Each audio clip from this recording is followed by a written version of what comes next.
Boa tarde a todos. Bom, enquanto nós conseguimos aqui estabelecer a conexão com Raquel Rocha, que será a nossa querida palestrante de hoje, eu gostaria de falar um pouquinho para vocês sobre o nosso projeto. Oi! Oi! Agora sim! Finalmente! Nossa, Raquel, por um momento eu estava aqui aflita. Eu acho que eu sei o que aconteceu, é porque você tinha enviado uma solicitação de seguir, Sim. mas eu ainda não tinha aceitado, porque como o meu Instagram ele não Ah, é privado, eu precisava aceitar. Eu acho que foi isso, não muito sei. bem. Também sou inexperiente aqui. Bom, Raquel, já que você já entrou, já me tranquilizou. Então, assim, é um prazer imenso estar aqui com você para falarmos de um tema que não é dos mais agradáveis, com a ordem, né, do fique em casa, a prescrição, a recomendação nos casos, prescrição no outro, uma ordem em outros casos, nós tivemos em nosso lar, o nosso lar como um refúgio, no Sim, qual muitas de nós se sentiu protegida. No entanto, isso não aconteceu para uma parcela das mulheres, né? Mulheres, crianças, adolescentes, que encontraram no lar, com o isolamento social, um ponto maior de vulnerabilidade, uma situação maior de vulnerabilidade. E isso fez com que crescesse, pelo que temos visto pelos noticiários, temos visto nas estatísticas, o número, a incidência de violência contra a mulher dentro do lar. Então, isso nos motivou a realizar essa live de hoje. O compromisso do nosso projeto Emoções à Flor da Pele é tratar das emoções com vistas à formação emocional das pessoas. E isso nós fazemos através da aquisição do conhecimento, do compartilhamento de emoções, de experiências. Então, como muitas emoções, como as nossas emoções participam de tudo, evidentemente também elas participam desse processo todo que nós vivemos quando falamos da violência contra a mulher. Então, você pode cumprimentar o seu público. eu quero realmente agradecer cada uma das pessoas que estão aqui hoje. Temos 40 pessoas. É raro, acho que com tantas lives, as pessoas estão deixando para assistir depois, mas quero agradecer a cada uma dessas pessoas, sejam homens, sejam mulheres. E muitas vezes as pessoas perguntam, né? Mas por que debater esse tema? Por que discutir esse tema se eu não sofro violência? A gente debate esse tema por causa de nossas irmãs, por causa de nossas mães, por causa de nossas avós, nossas bisavós, nossas tataravós, todas as nossas antepassadas que sofreram algum tipo de violência. A gente debate esse tema por causa de nossas filhas, nossas sobrinhas, nossas afilhadas, as meninas que estão nascendo hoje e vão nascer num país em que a mulher ela vive numa situação de vulnerabilidade. Então, a gente debate esse tema em consideração a todas as mulheres, a todas essas nossas irmãs que já sofreram, que sofrem ou sofrerão violência. E eu acho que quando a gente fala assim, se eu não sofro violência, eu acho que todo mundo, toda mulher já sofreu algum tipo de violência, embora ela não tenha identificado. Mas eu acho que toda mulher já sofreu algum tipo de violência. Muito bem.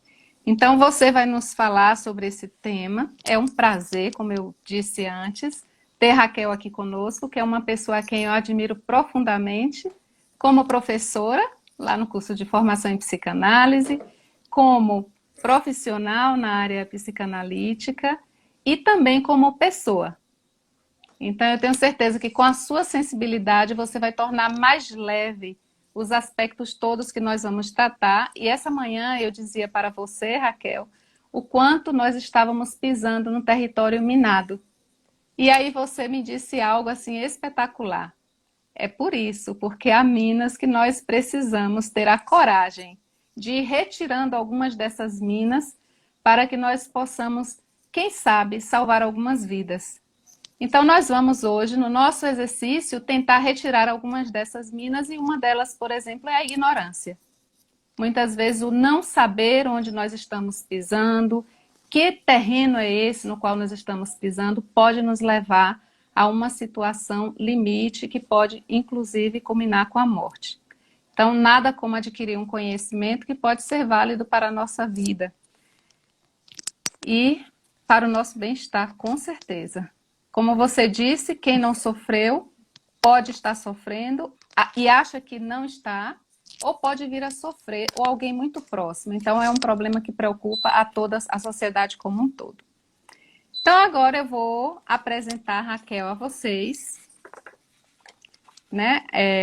Raquel, como eu já anunciei para vocês, é psicanalista e comunicadora, né, de profissão, especialista triplamente, especialista em saúde mental, em terapia familiar e em neuropsicologia, duplamente graduada, né, tanto em comunicação, rádio e TV, como em ciências econômicas, ambos cursos pela UESC.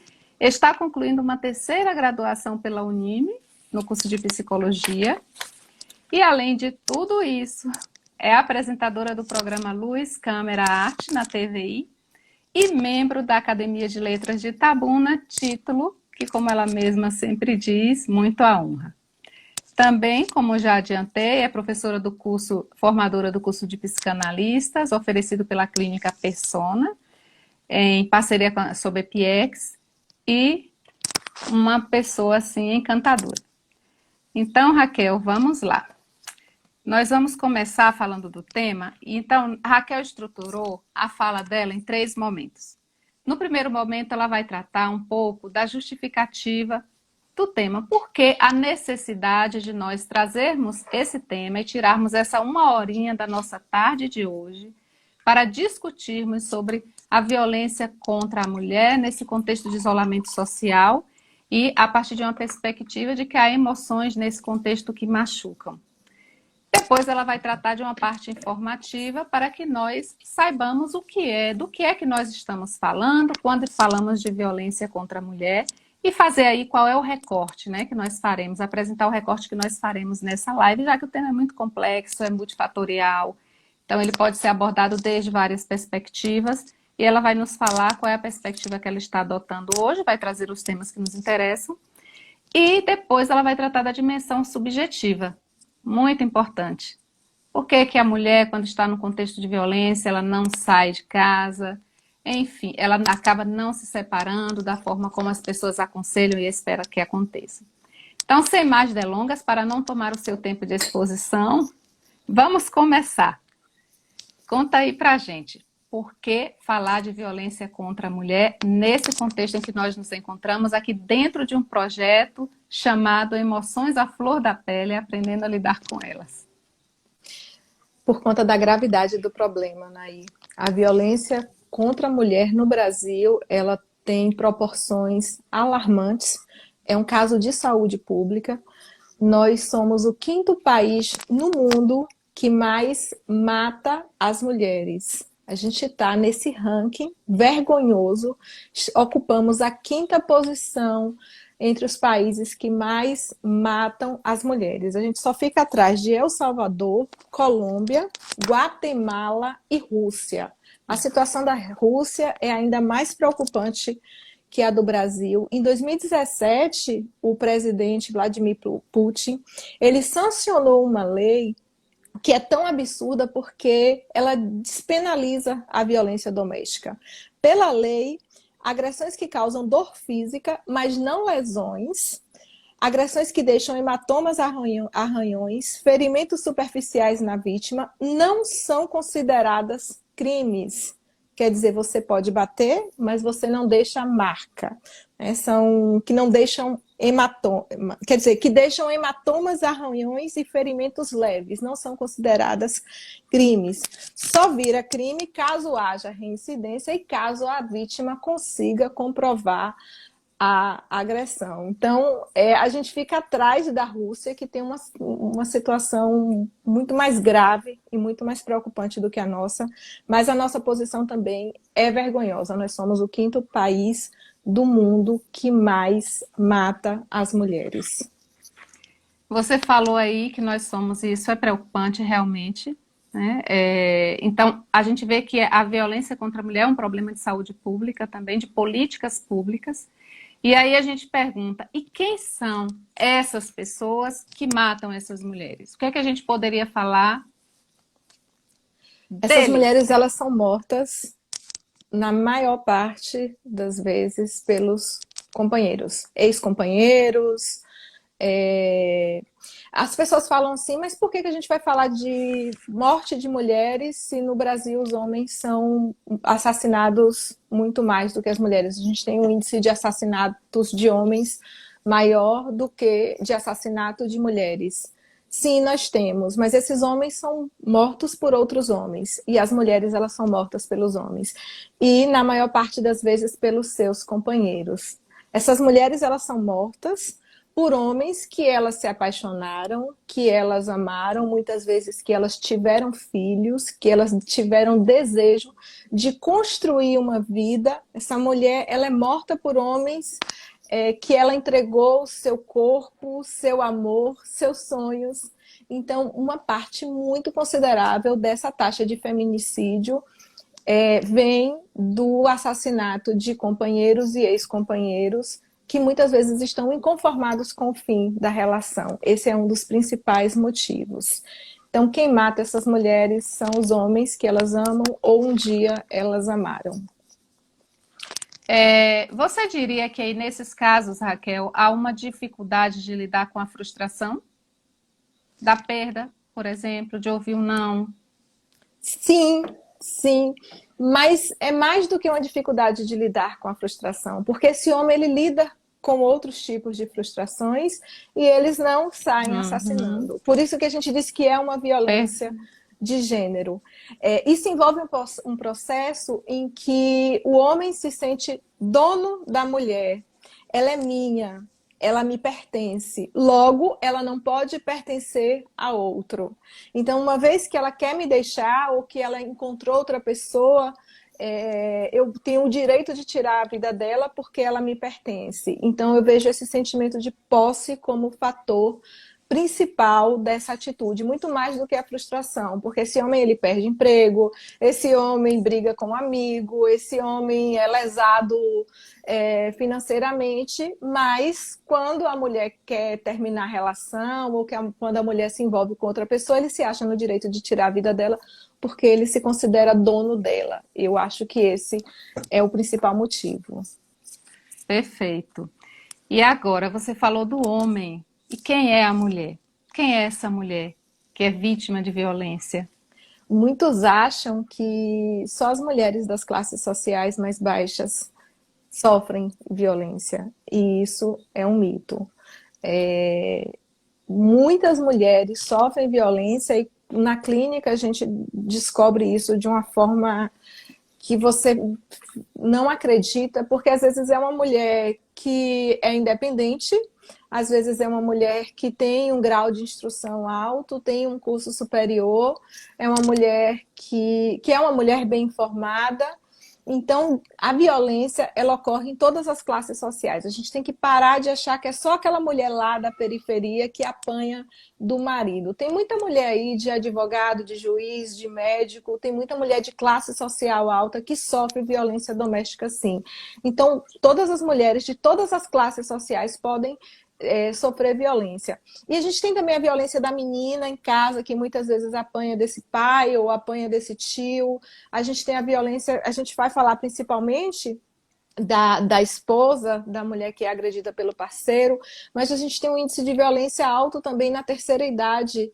Mulheres que são agredidas pelos próprios filhos, a violência patrimonial, a violência psicológica, quando elas se tornam dependentes desses filhos, muitas vezes os filhos usuários de drogas, eles cometem também violência contra as mães, que também é uma violência doméstica, é uma violência contra a mulher.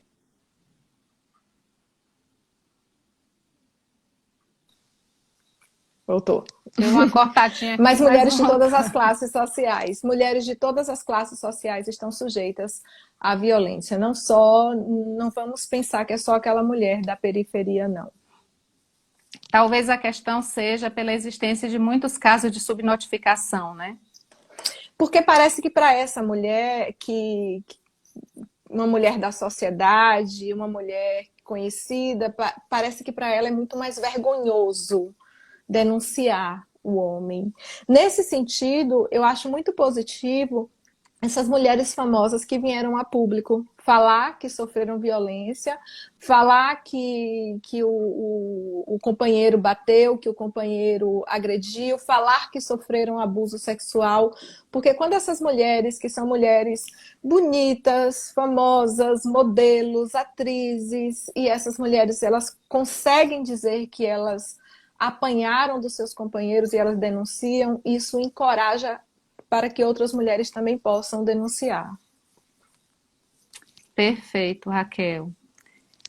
Raquel, a gente pode identificar, porque assim, sempre que a gente ouve falar da violência, a gente se pergunta qual é a causa, né? O que leva um homem a cometer violência contra a mulher, essa companheira? Muitas vezes essas violências acontecem, como você já falou anteriormente, dentro do lar, com pessoas próximas. Então, assim, e o que leva a mulher a se submeter a esse processo? O que é que você poderia nos falar sobre essas causas? Essas causas envolvem aspectos culturais, sociais, aspectos históricos. Na Roma antiga, se um homem tivesse na sua família uma mulher desonrada ou uma mulher que adulterava e ele não matasse a mulher, ele era perseguido pelos outros. Tinha o poder pater família, que o pai tinha poder sobre a vida de suas filhas, da sua esposa. E isso aconteceu em várias culturas, a dinastia Qing, na China, em que o marido também tinha direito sobre sua esposa, sobre suas filhas, astecas, os incas, em que o crime de adultério também era punido com a morte. Aí você fala, não, mas isso tem muito tempo. Atualmente, tem o Código Penal da Jordânia, ele estabelece que o marido que surpreenda a esposa ou qualquer parente do sexo feminino em um ato sexual pode invocar como defesa crime pela honra se ele matar a vítima. Jordânia, isso é atualmente 2017, se não me falha a memória. E essa violência, ela acontece em todo mundo. Na Índia, a gente tem praticamente uma epidemia de violência sexual. E há casos em que a mulher, quando foi denunciar essa violência, ela sofreu uma outra violência. Ela foi denunciar um estupro e ela foi estuprada na delegacia. Na Índia ainda acontece casos em algumas regiões que se o homem estupra uma menina, o pai obriga essa menina a casar com esse homem, que é uma forma de limpar a desonra da família. Eu obrigo minha filha a casar com o estuprador. No Afeganistão também as mulheres elas sofrem violências de todos os tipos. E aqui no próprio Brasil, durante muito tempo, se a gente parar para pensar na jurisprudência brasileira, a alegação de que o crime foi pela honra levou à absolvição de muitos réus, muitos homens que mataram suas esposas. Eles alegaram que era um crime pela honra e eles foram absolvidos. Isso aconteceu durante muito tempo aqui no Brasil. Então, é um problema que tem raízes históricas mesmo, culturais, é um fenômeno multifatorial, polissêmico, e analisando de uma forma, pensando agora na personalidade desse homem e o que culturalmente faz com que ele cometa esse crime, eu trago de volta aquela sensação de posse, de ter a mulher como objeto. E essa mulher, muitas vezes, ela era tutelada pelo pai e ela era entregue ao marido. A gente não está falando de algo muito antigo, a gente está falando de poucas décadas atrás, em que a menina estava ali na casa do pai, sob a ordem do pai, e ela era entregue ao marido. Então, como um objeto, ela passa de um dono para o outro. E é esse sentimento de posse, é esse machismo, essa ideia de que a mulher é um ser submisso que leva o homem a achar que tem direito sobre a vida dela, sobre o corpo, sobre a integridade física dela. Raquel, nós temos um comentário aqui de Ana Guimarães que ela diz o seguinte: há mulheres que sofrem violência e nem fazem ideia, já que acham que não é violência não, né? Partindo dessa provocação, a gente pergunta, porque muitas vezes a pessoa pensa que só está sob violência se ela está sendo espancada. Mas existem muitas formas de manifestação, né? A violência contra a mulher, ela é camaleônica. Então, tem muitas formas de manifestação e muitas delas vêm camufladas, sob a forma de ciúme, sob a forma de um cuidado excessivo, de uma suposta proteção. Então, o que é que você poderia nos dizer? Quais são as formas de violência contra a mulher que a gente pode encontrar e que pode nos ajudar a identificar se estamos numa relação abusiva? Muito pertinente o comentário dela, porque muita gente acha que a violência realmente é só o tapa, o soco, a surra, e existem diversos tipos de violência. A própria Lei 11.340, que é a Lei Maria da Penha, traz essa tipificação. Então, a gente tem a violência patrimonial, quando o homem ele pode reter algum objeto, o instrumento do trabalho, pode esconder a chave do carro da mulher. É uma violência patrimonial. O caso que eu falei dos filhos, que muitas vezes pegam a aposentadoria das mães idosas para usarem drogas, é uma violência patrimonial. A gente tem a violência moral, que é calúnia, difamação. Muitos homens, no fim do relacionamento, começam a difamar a mulher para todo mundo.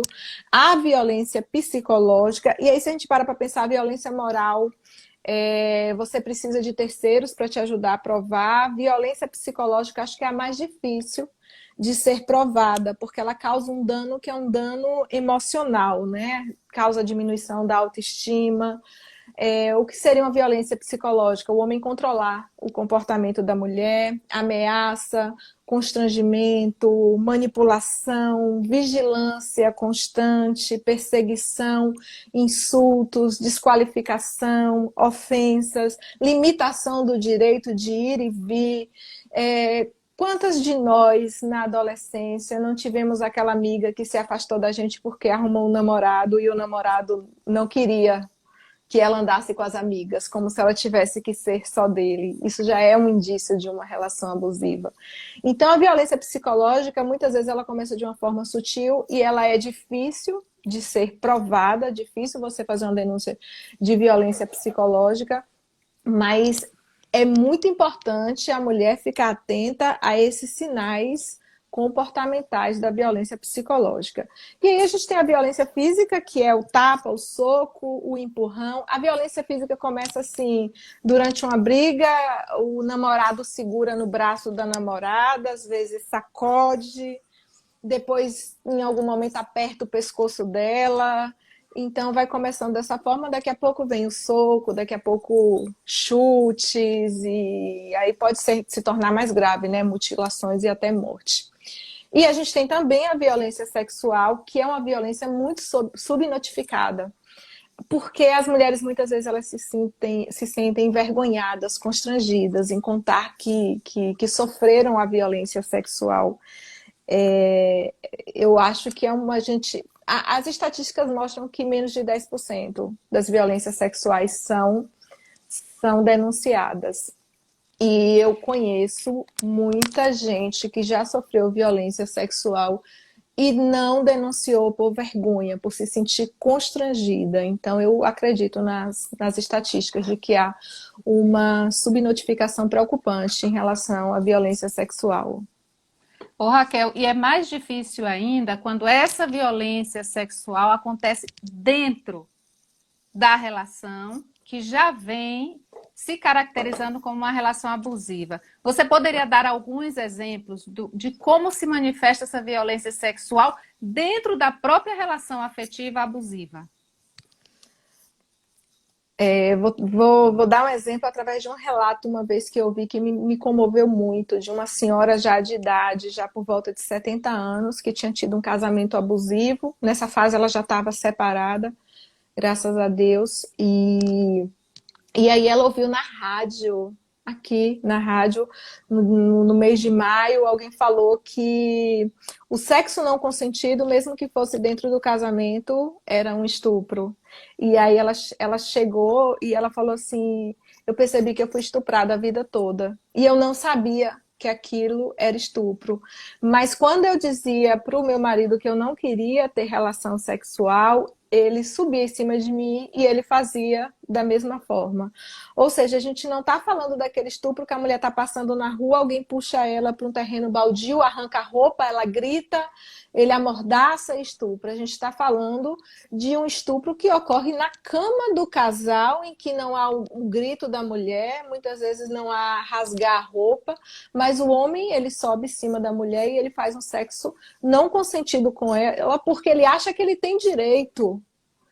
E mesmo dentro do casamento, ninguém tem obrigação de fazer sexo com ninguém. A mulher não tem obrigação de fazer sexo porque ela é casada com um homem.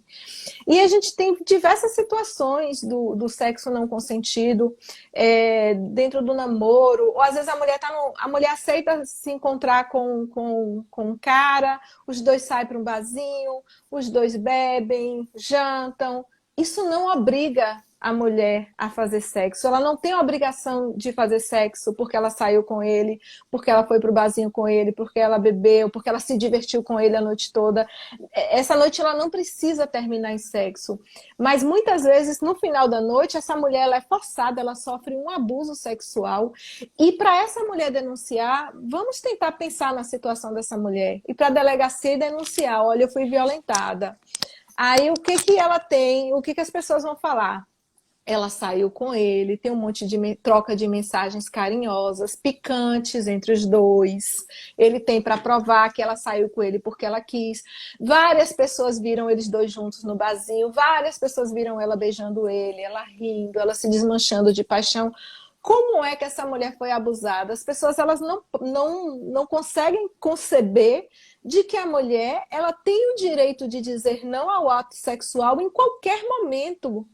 A mulher ela pode estar na casa do homem e ela pode desistir de manter relações sexuais com ele e ele precisa respeitar. A mulher ela pode ter tirado a roupa, ela pode estar nua e ela pode desistir de ter relações sexuais e ela não tem a obrigação de ter relações sexuais, ela não pode ser forçada a fazer sexo em hipótese nenhuma. E sim, a violência sexual ela ocorre mesmo dentro do casamento. Essa senhora que me relatou isso, ela me relatou com uma dor tão grande. Foi um dos motivos, inclusive, depois disso que eu comecei a pesquisar, estudar muito sobre a violência sexual, porque eu percebi o quanto, além das marcas físicas dessa relação, ela trazia também essas sequelas emocionais. Muito forte, né? Ouvir tudo isso. Certamente muitas mulheres estão se identificando ao lhe ouvir e realmente... Tem um comentário aqui de Lírio, Daniela, que ela diz o seguinte, corroborando aí o que você acaba de dizer, né, que relacionamento abusivo é sutil e que muitas mulheres não sabem o que é relação abusiva, então agora passam a saber. Quem não sabia, ouvindo, vendo essa live, tem a oportunidade de se introduzir no tema e saber o que é um relacionamento abusivo. Estamos retirando algumas minas, né, da ignorância, das crenças equivocadas, né, das informações erradas, né, das fake news, que também interferem no conhecimento da mulher sobre o tema. E do homem também. Raquel, outra pergunta delicada. Só tem questão delicada para você hoje. Se costuma dizer que a mulher que não se separa quando ela se vê diante de um abuso ou numa relação abusiva é porque ela gosta de apanhar. Daí a gente pergunta por que a maioria das mulheres não denunciam a violência, por que elas têm tanta dificuldade depois de sair dessa relação? Eu acho tão cruel alguém dizer isso, que a mulher que está nessa relação é porque ela gosta de apanhar. Porque quando a gente estuda a problemática, a gente percebe que tem tantas questões envolvidas. Uma promotora de justiça do Ministério Público de São Paulo, que é uma estudiosa do assunto, que é a Silvia Chaquian, ela fez uma lista de 11 motivos pelos quais as mulheres podem não denunciar uma relação abusiva.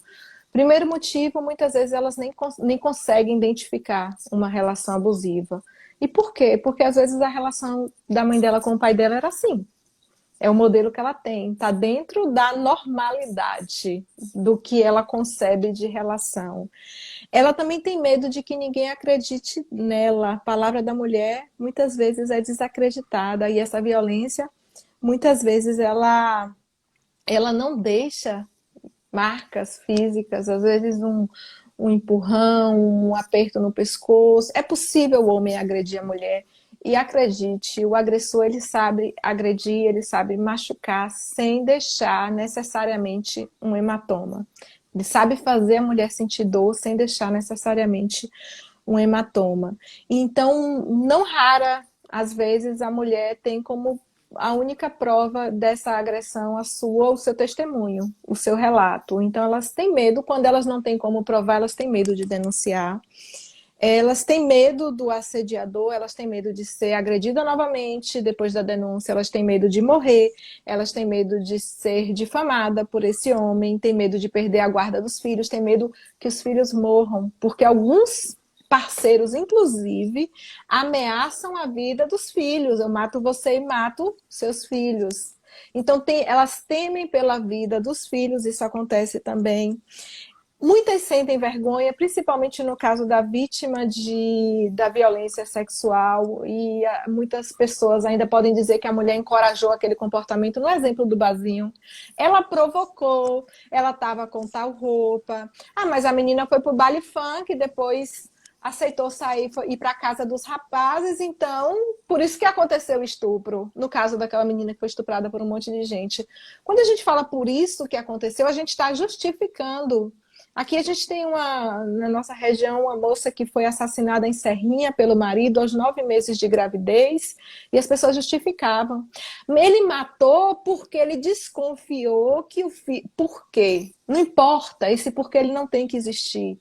Ele atirou na esposa grávida de 9 meses. Ponto. Isso é inconcebível.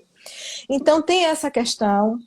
Tem a preocupação, às vezes, em alguns casos, com o agressor. A mulher tem medo de denunciar e o agressor perdeu o emprego. Às vezes, medo de faltar a pensão do filho. Ela se preocupa, acredite. Tem mulheres que se preocupam com o agressor. Muitas mulheres se sentem culpadas pela agressão. Elas justificam, falam, eu provoquei, mas fui eu que provoquei. Fui eu que tirei ele do sério. Elas podem se sentir também culpadas.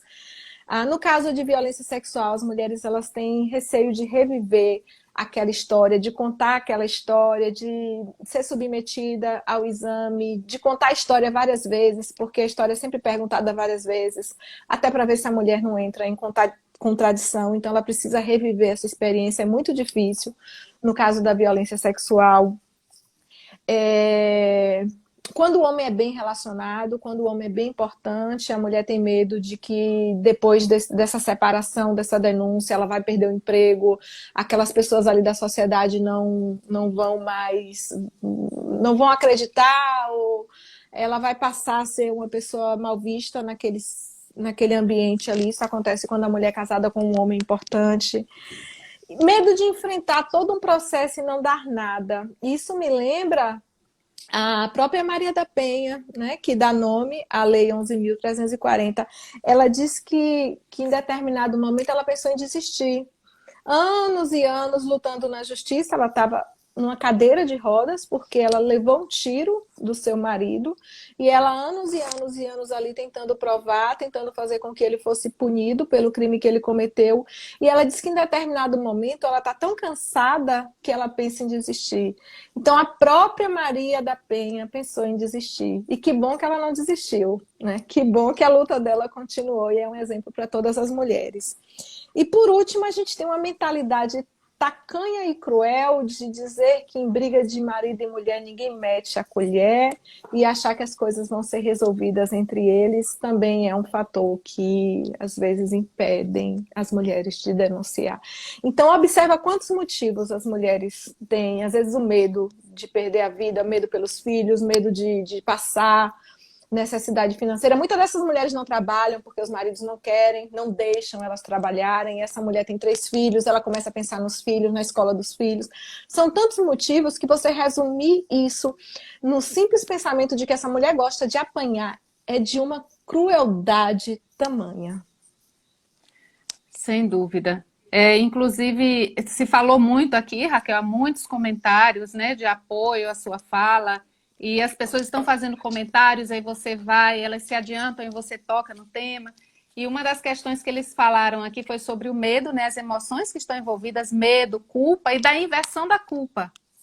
Porque, assim, o agressor, ele costuma ser tão manipulador que ele consegue fazer que a mulher acredite que a culpa é dela.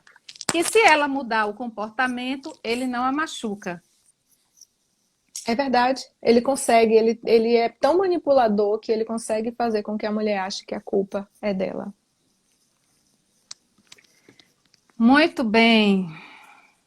Raquel, assim, você já adiantou, eu já falei um pouquinho aqui nas perguntas, nos comentários, sobre relação abusiva.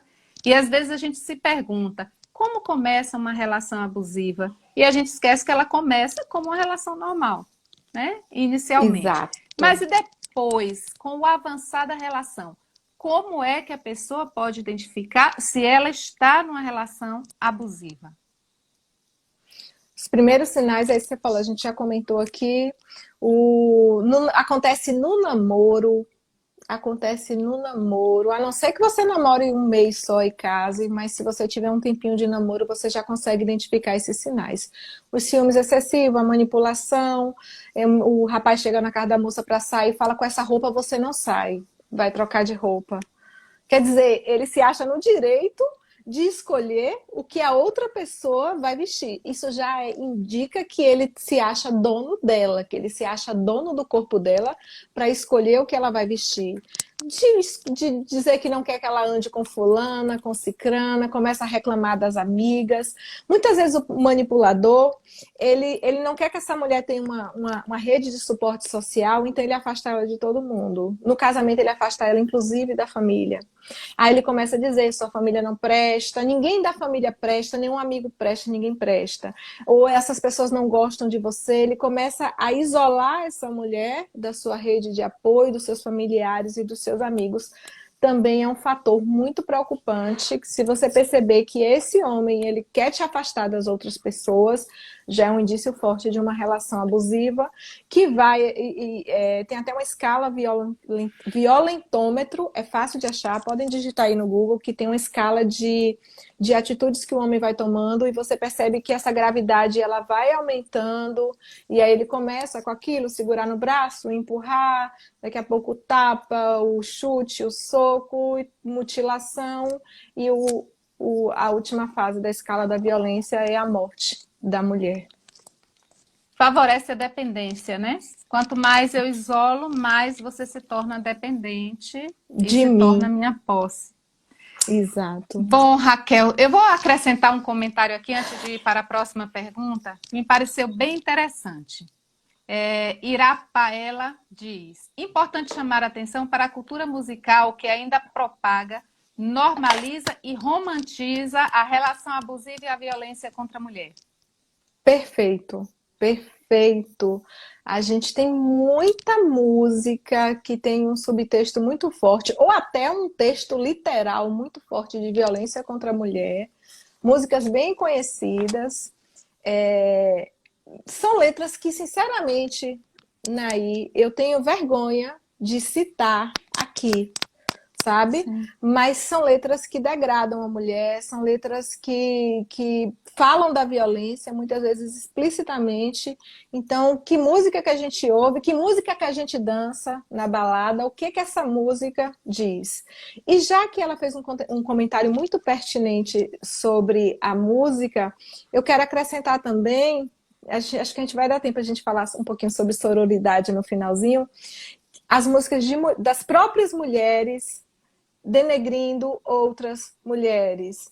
Então, beber as lágrimas das inimigas, recalcada, tiro, porrada e bomba. É como se essa rivalidade da mulher fizesse com que o tempo todo uma ofendesse a outra, e isso também é péssimo. Esse tipo de música também a gente tem que parar para pensar que atitude eu tenho com a outra mulher, que atitude eu tenho com a mulher que sofre violência, o que está implícita na minha fala, o que está implícito nessa música que eu ouço, nessa música que eu canto.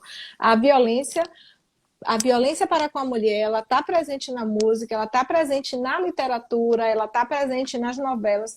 Novela, eu não queria nem falar muito de novela porque eu não assisto, mas há um tempo atrás eu soube que tinha uma novela que tinha um rapaz chamado Gael.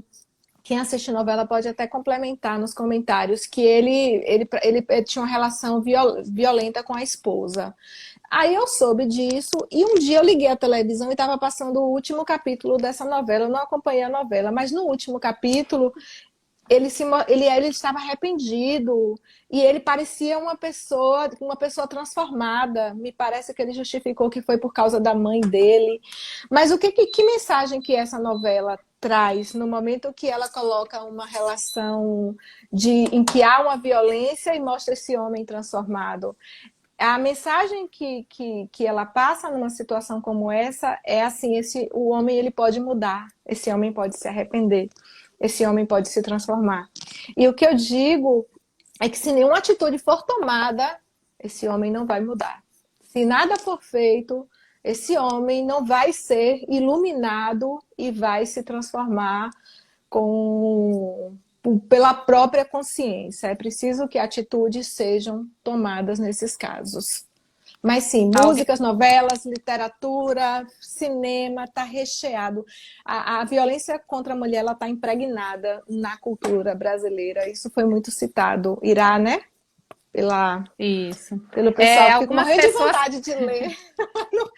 Algumas pessoas colocaram aqui, ai meu Deus, eu já dancei muito essas músicas. Então, o importante é dançar mais. Às vezes você está numa festa, você não está nem prestando atenção. É porque eu sou chata e fico prestando atenção nas letras da música. Até se eu tiver em uma festa, mas até quando você fala... É porque realmente traz palavrões. Eu não vou citar palavrões aqui em respeito a nosso público tão distinto, mas é degradante sim. Com certeza. Raquel, tem uma pergunta. Como você falou já da Lei Maria da Penha, a gente já falou que é um problema de política pública também, a questão da violência contra a mulher. Edinho pergunta: Raquel, como fica a atuação dos órgãos responsáveis pela aplicação de medidas protetivas nesse período de pandemia?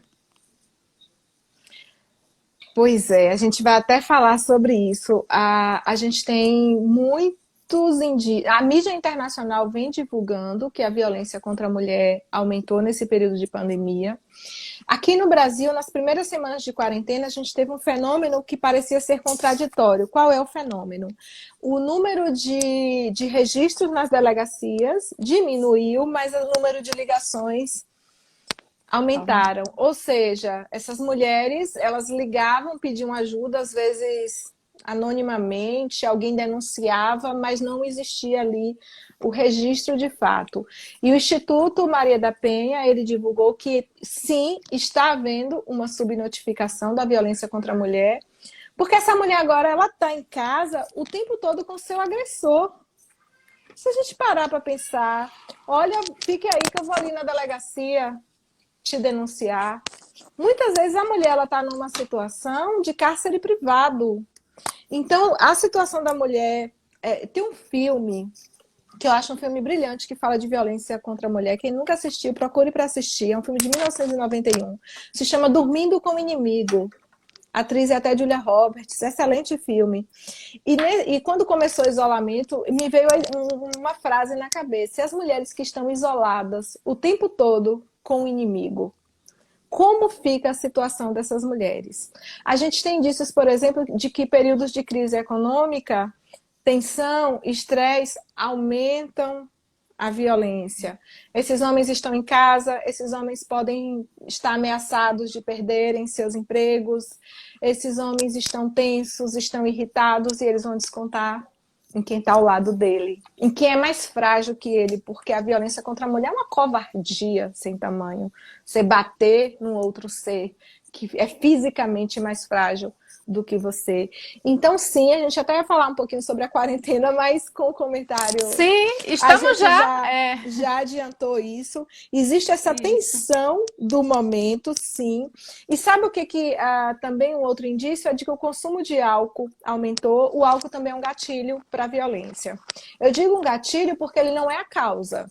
O homem ele não agride a mulher só porque ele está alcoolizado, porque tem homens que podem beber toda a bebida do mundo e ele vai ser incapaz de agredir a mulher. O álcool ele é só um gatilho, mas ele não pode ser uma justificativa para a violência. Mas para esses homens que quando bebem ficam mais agressivos e como o consumo de álcool também tem aumentado, também piora a situação de vulnerabilidade dessas mulheres que estão isoladas em casa com seus agressores. Eu até tenho aqui o meu X com batom vermelho na mão para lembrar essa campanha, né? Se a mulher tiver sob uma violência, né? Uma situação de violência doméstica, que ela possa, estando numa farmácia. Eles têm falado muito de farmácia, acredito que é onde as pessoas estão sendo melhor preparadas para isso. Mostrar a mãozinha com X e aí se espera que o atendente proceda, né, a entrar em contato com as autoridades responsáveis para dar o amparo, o suporte necessário para essa mulher. Raquel, nós tínhamos uma pergunta do como é possível que uma mulher permaneça numa relação abusiva por tanto tempo. Eu não sei se você falou desse tema, você queria acrescentar algo mais? Eu queria, porque tem um ciclo que foi identificado que a gente chama de ciclo da violência. A mulher que apanha, que sofre violência, ela não sofre violência todos os dias. Existe um ciclo, a maior parte. Esse ciclo começa no momento de tensão, em que o homem fica irritado, em que o homem fica impaciente, em que o homem começa a humilhar a mulher, começa a gritar com a mulher. E muitas vezes, durante esse ciclo de tensão, em que esse homem está tenso, está agressivo, a mulher justifica, fala, ele teve um dia ruim no trabalho, ele está preocupado com tal coisa, ele tá, sabe, ela justifica essa tensão. Essa tensão, ela culmina no ato de violência, é quando o homem explode e ele agride a mulher, ele realmente pratica a violência. Quando a mulher sofre essa violência, muitas vezes ela pensa em reagir, não é uma situação de total passividade. Então ela pensa, eu vou sair de casa, eu vou me separar. Ela pensa, eu vou para a casa dos meus pais, eu vou para a casa de um amigo.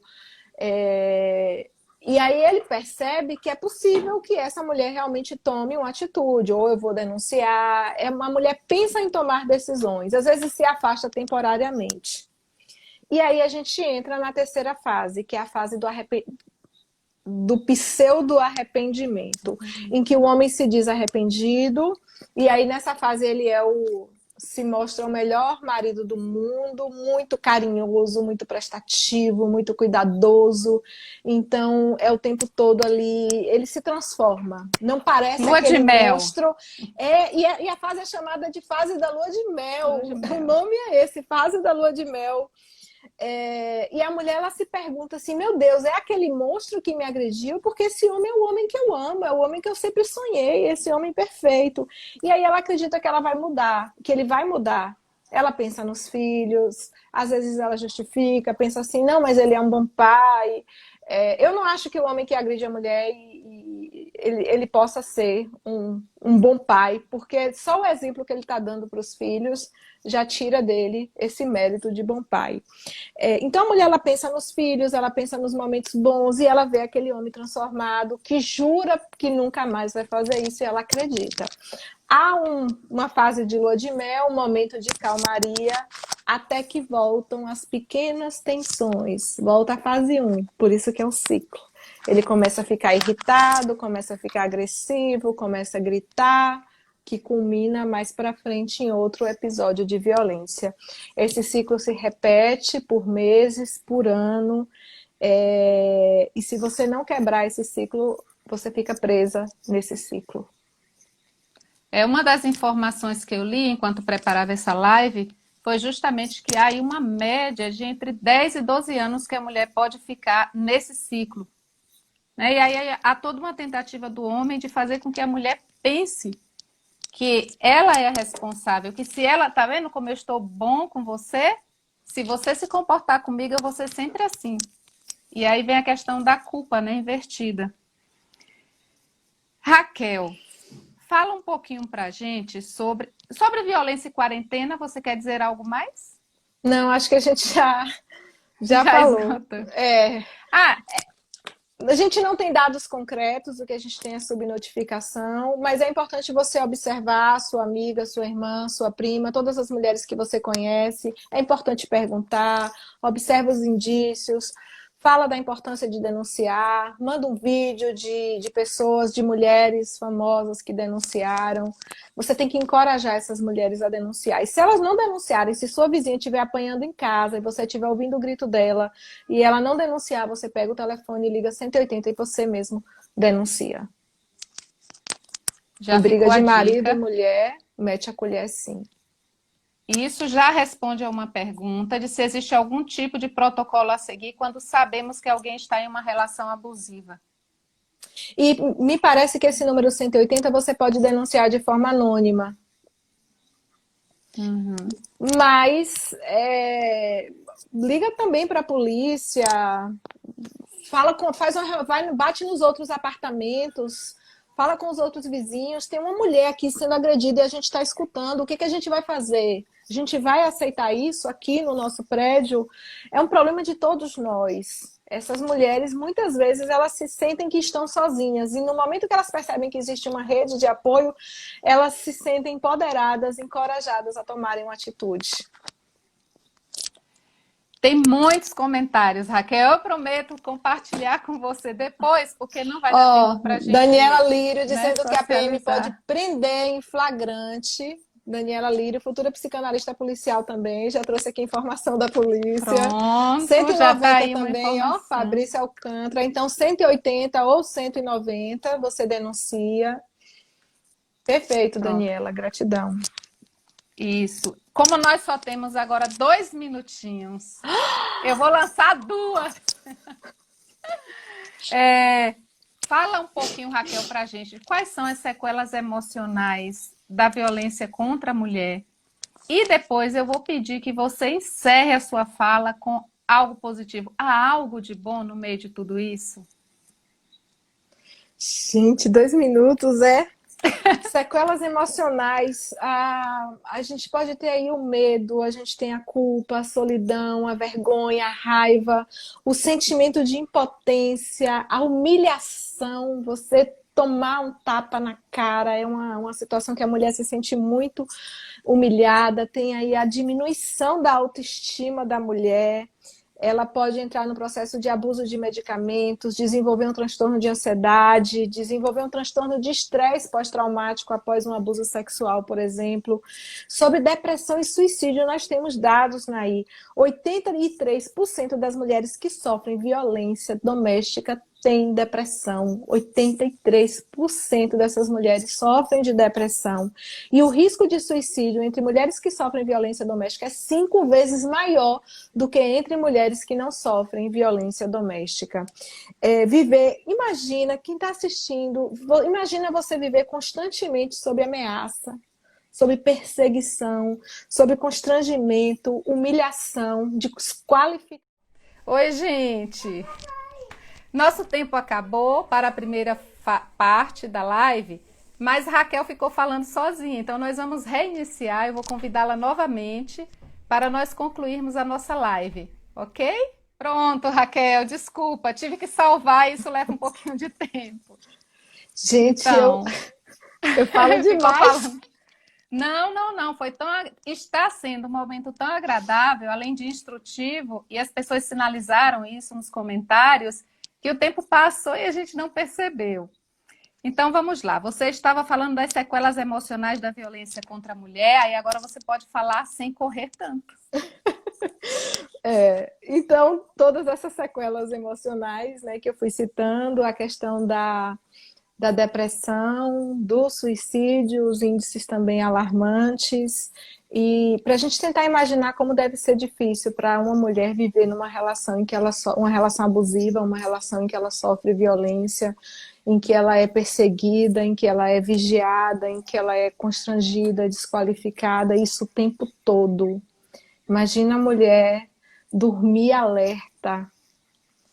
Já ouvi um relato de uma mulher que disse que ela dormia alerta, com medo de acordar no meio da noite com o agressor agredindo ela. Então isso é muito, muito difícil, muito complicado. E a gente só consegue olhar para essa questão com o devido respeito, se a gente sentir empatia por essa mulher, se a gente sentir compaixão, se a gente sentir que... E aí o termo sororidade, né? Soro vem do latim, significa irmã. É pensarmos que somos todas irmãs, pensarmos que ninguém está livre de sofrer violência, pensarmos em todas as nossas antepassadas, nossas raízes, as mulheres que vieram antes de nós e que sofreram as mais diversas formas de violência, de abuso, de humilhação. Os homens, eu não sou dessas que falam, aqui homem não tem lugar de fala. Não, os homens precisam participar desse processo. Os homens precisam participar dessa luta. Sempre que eu dou palestra sobre essa temática, eu peço que os homens estejam presentes. Não pode ser uma coisa para me defender. Se eu tiver passando numa rua e alguém estiver me atacando no terreno baldio, eu quero sim um homem, mulher, qualquer um que possa me defender. Então é hora de unir forças, é hora de união, porque a gente está falando aqui tanto do homem que agride, do homem que agride, mas não é todo homem que agride, é uma minoria. É uma minoria. A maior parte dos homens que a gente conhece são homens de bem, são homens que são incapazes de levantar a mão para uma mulher.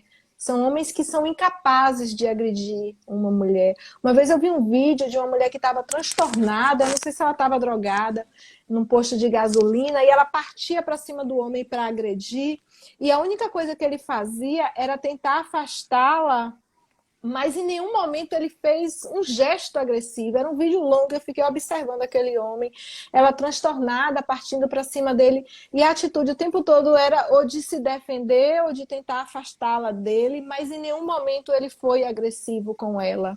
Se durante uma discussão um homem ele grita com a mulher e ele vence a discussão porque ele gritou, ele encerra a discussão porque ele gritou, porque ele tem um tom de voz mais alto ou um tom de voz mais grave, ele não venceu a discussão.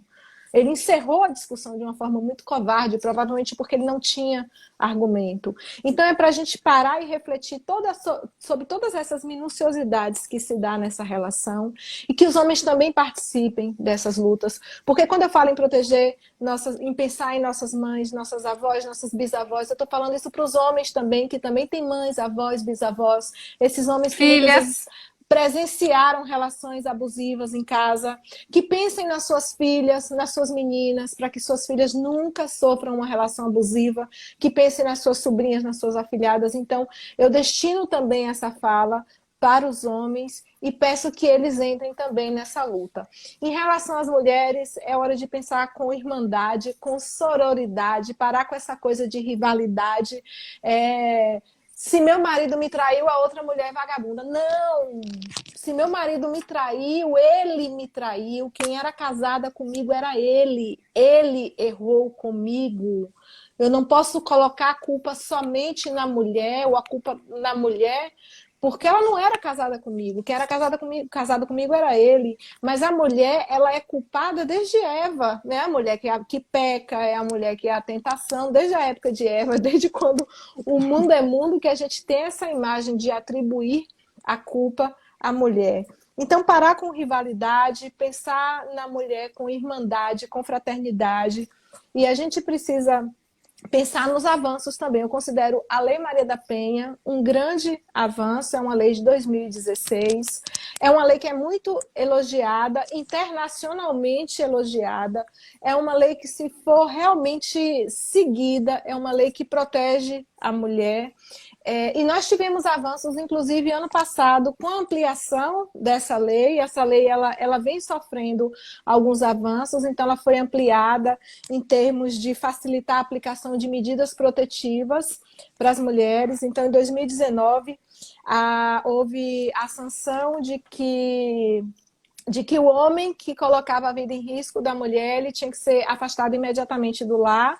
E uma outra alteração também é que, quando a vida da mulher estava em risco, esse homem não poderia ser concedida liberdade provisória para esse homem. Porque muitas vezes o homem mata depois que a mulher já denunciou, depois que a mulher já foi na delegacia várias vezes. Tem a questão da reincidência. Mas eu considero a lei uma lei muito importante, considero um avanço, e ela vem sendo ampliada a cada ano, e as pessoas estão mais conscientes. O fato da gente ter tido aqui, a gente chegou a ter 70 pessoas, eu tenho participado de várias lives sobre diversos temas, e sempre uma quantidade muito menor. Então o fato da gente ter aqui 70 pessoas ouvindo, comentando, discutindo essa questão, removendo minas, o que a gente está removendo minas para que mulheres não pisem nessas minas no futuro e essas mulheres possam perder suas vidas.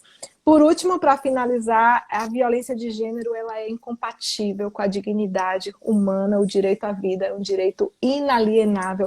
Nós não podemos nos calar, nós não podemos nos omitir frente a uma situação de violência, porque todos nós somos responsáveis. Precisamos proteger todas as nossas mulheres.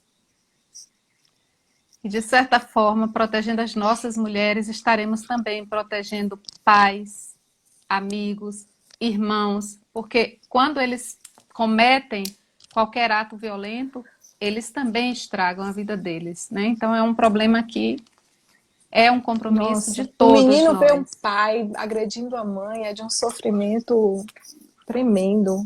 E aquela sensação de impotência, né? Como é que eu vou enfrentar esse homem para defender minha mãe?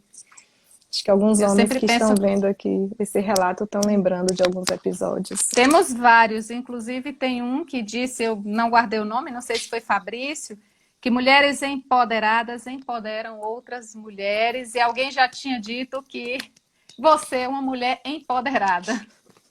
Então, muito bom trabalho aí removendo minas. Eu acredito que não temos mais assim, perguntas, há muitos comentários, né? Sim, ficou uma perguntinha. Eu vou lhe fazer, já que estamos aqui com um pouquinho de tempo. Já que esticamos a live. Já que ficamos, né? Duplicamos a live. Você acha que seria válida uma intervenção dos órgãos oficiais para, de alguma forma, censurar as letras abusivas contra a mulher? É que quando a gente fala de censura, todo mundo vê de uma forma tão negativa, mas eu acho que determinadas músicas não poderiam existir, de fato. Eu acho que sim.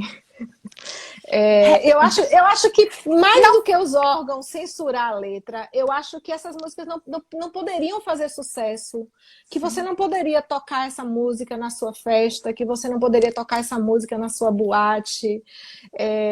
Quando fala as novinhas, quem são essas novinhas que eu estou dizendo, né? Que eu vou pegar essas novinhas.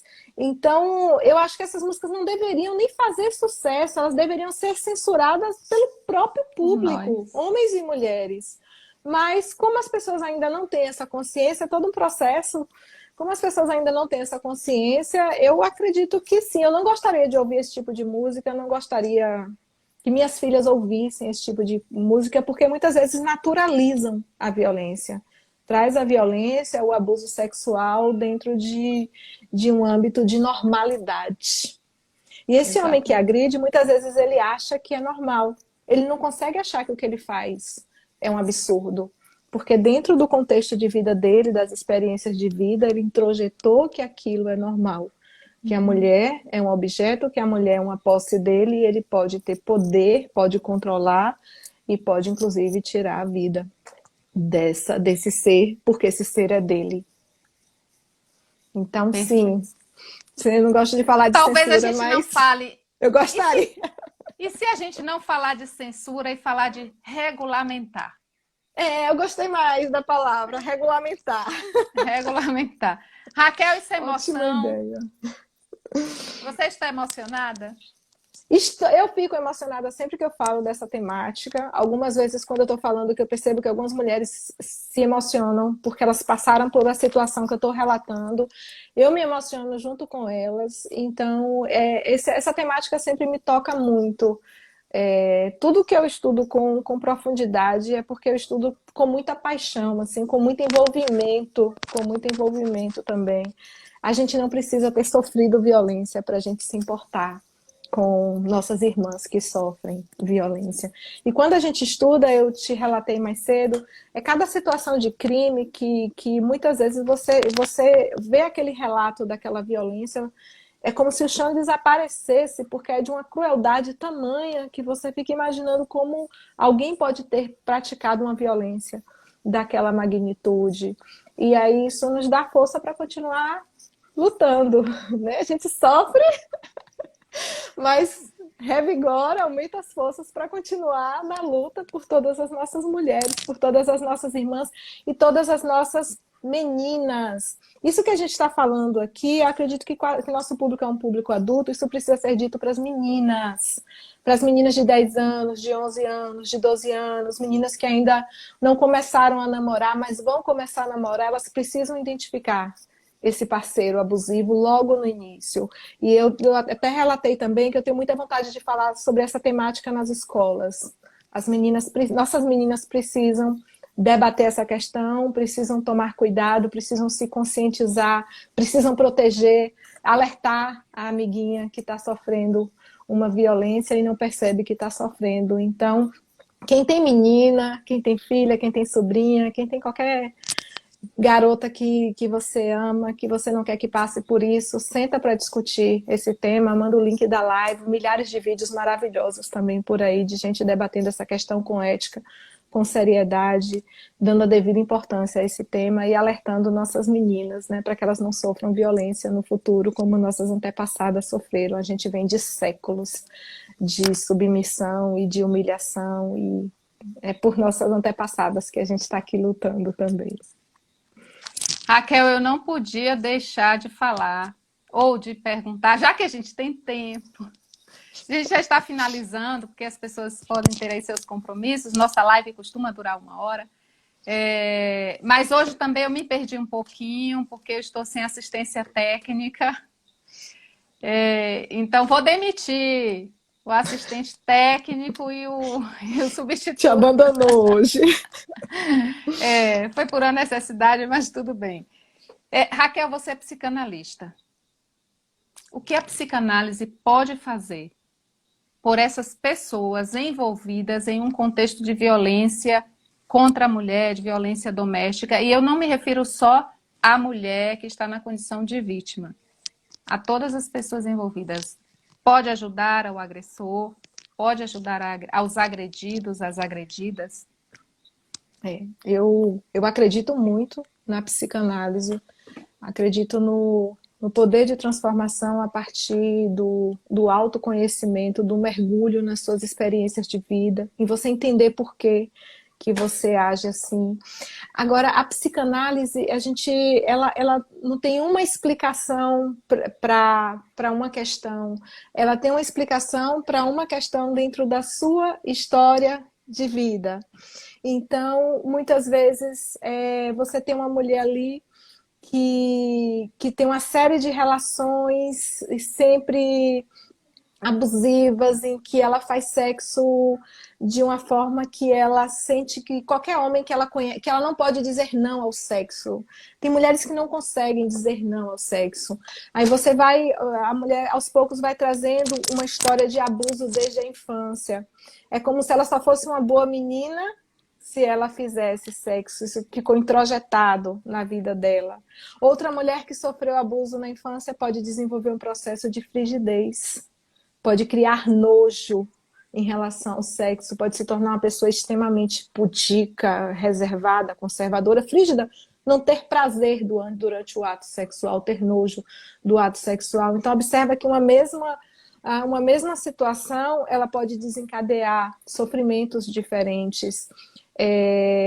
A mulher que às vezes apanhava do pai, ela pode achar que é normal apanhar do marido, porque o amor dela pelo pai era tão grande, era o herói, né? O complexo de Édipo, aquele homem era tão maravilhoso para ela, que quando aquele homem batia nela, ela introjetava aquilo como um ato de amor. Ele me bate porque ele me ama.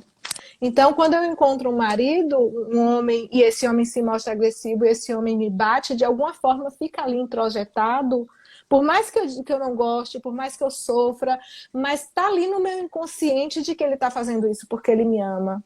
Que ele não quer que ele me proíbe de usar uma roupa porque ele se preocupa comigo, porque ele quer me proteger. Então, são esses conteúdos inconscientes de cada um que explica porque cada um reage de uma forma tão diferente em cada situação. Mas aí é um processo mesmo de mergulhar na vida dessa pessoa através dos relatos, dos conteúdos inconscientes, para tentar entender. O que eu posso dizer é que uma vez que a pessoa compreende o porquê, ela compreende ali o porquê juntinho da resposta, a origem, uma vez que ela elabora aquele conteúdo e ela sabe como lidar com a situação, ela sabe como enfrentar a situação, ela sabe por que que ela faz isso. Uma vez que ela sabe por quê, ela passa a ter escolha de fazer ou de não fazer. É o que eu digo, se a gente tem um barulho, se fosse, todo mundo está dentro de suas casas agora, imagino eu. Se você ouve um barulho, é um assalto, você sabe como você reage a um assalto. Você vai trancar a porta do seu quarto, você vai pegar seu celular, desligar a live e ligar para a polícia, você vai se trancar no banheiro, você sabe como você tem atitudes a tomar porque você conhece aquele monstro, aquele inimigo que está te aterrorizando. Quando a gente não entende o porquê que a gente age de determinada forma, a gente fica paralisada. Se a gente ouve um estrondo que a gente não identifica o que é, a nossa sensação não é de agir, de tomar providências, é uma reação de paralisia. Se a gente ouve um estrondo, um barulho, uma coisa que a gente não identifica, a gente vai ficar todo mundo aqui paralisada, nosso corpo, porque a gente não compreende. Então, muitas vezes, as mulheres elas não compreendem por que que elas estão nessa relação, por que que elas se apaixonaram por esse homem. Uma vez eu vi um relato de uma mulher que tinha passado por 4 relações abusivas. Então, por que que você Aí ela dizia assim, não, mas será que eu sou azarada? E por que que você foi se apaixonar por 4 homens que tinham esse perfil de agressividade e de violência? O que está aí incutido? Mas aí já é um processo mesmo de terapia, de mergulho no inconsciente, né? A psicanálise, ela sempre olha para o sujeito do inconsciente. Eu sou suspeita, eu sou apaixonada, eu acho a psicanálise transformadora, mas é um processo de cada um, mas eu acho que a mulher que ela faz ela entra, se submete a um processo terapêutico, a um processo de análise, e ela começa a compreender todos os seus porquês, essa mulher se fortalece. Essa mulher, ela se fortalece, ela vai ficando mais segura e ela consegue reagir, porque ela tem conhecimento de si. Que profundo. Bom, a psicanálise é profunda. É profunda. Não poderia deixar de ser. Não poderia não ser, né? Não sei. Gente, antes de eu me despedir de você, Raquel, antes de nós encerrarmos a nossa live, eu queria dar alguns avisos, depois eu passo a palavra para a Raquel fazer suas considerações finais e a gente fecha. Essa live ela vai ficar guardada, salva aqui no IGTV, mas também no nosso canal do Hemofó lá no YouTube. No YouTube a gente consegue juntar os 2 vídeos através do processo de edição. Aqui não, aqui ficam as 2 partes. Amanhã nós temos novo episódio do quadro Corações Conectados, com a participação do professor Cristiano Bahia. Não percam, o vídeo será exposto no nosso story.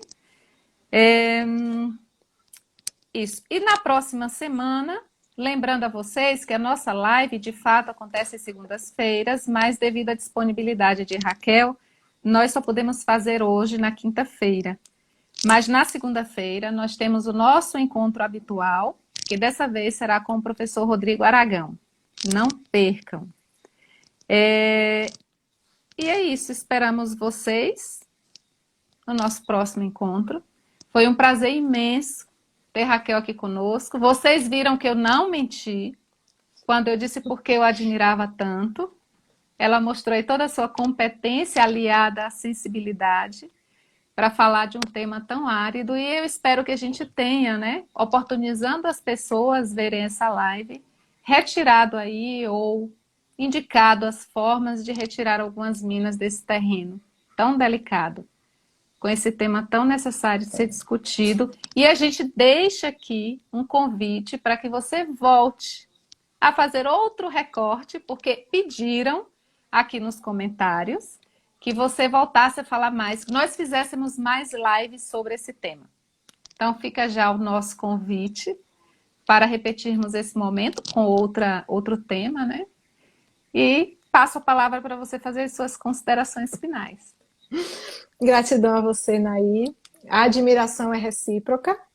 Gratidão a cada uma das pessoas que removeram minas com a gente, que trilharam esse campo minado. Eu sei que não é um tema fácil e me surpreendeu muito a quantidade de pessoas aqui hoje. Então eu quero agradecer a cada uma dessas pessoas, homens, mulheres, mães, filhas, que estiveram presentes nessa live de hoje para discutir. Todo mundo participou de uma forma tão brilhante, tão fantástica, e é isso que a gente tem que fazer mesmo, é união, é fraternidade, é empatia, é pensar que nós somos responsáveis, que todos nós temos que proteger nossas mulheres, porque o direito à vida humana é um direito inalienável. Gratidão, gratidão a cada um de vocês. E fica o nosso apelo: parem de nos matar. E no lugar disso, nos ame. Então, um abraço bem carinhoso e até a nossa próxima live.